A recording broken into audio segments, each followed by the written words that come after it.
Здравейте, аз съм Тони Асенов и днес ще си говорим на тема как да започна нова връзка.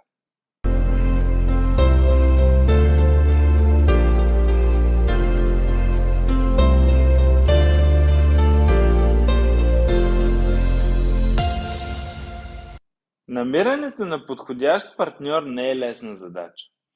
Трябва да преминем през много фази.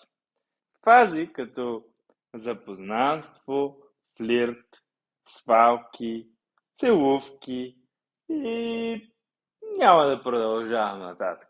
Смятам, че ги знаете. Как обаче да се уверим, че сме намерили правилния човек за нас и сме готови за сериозна връзка?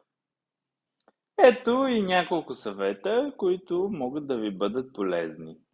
Първо, бъдете сигурни в себе си. Бъдете сигурни, че сте приключили абсолютно всичко с предишната си връзка и че сте готови да се отдадете на някой друг.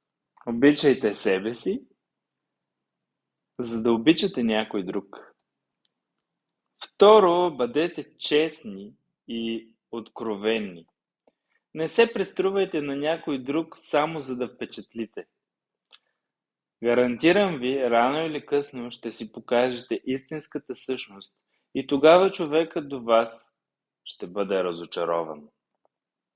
Честността е един от най-важните фактори за една стабилна връзка.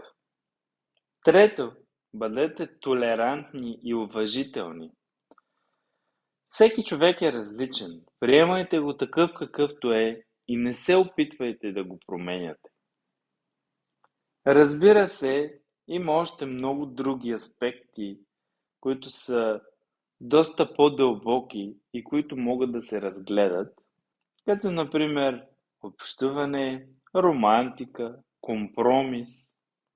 Но най-важното нещо е да следвате собственото си сърце и да бъдете щастливи.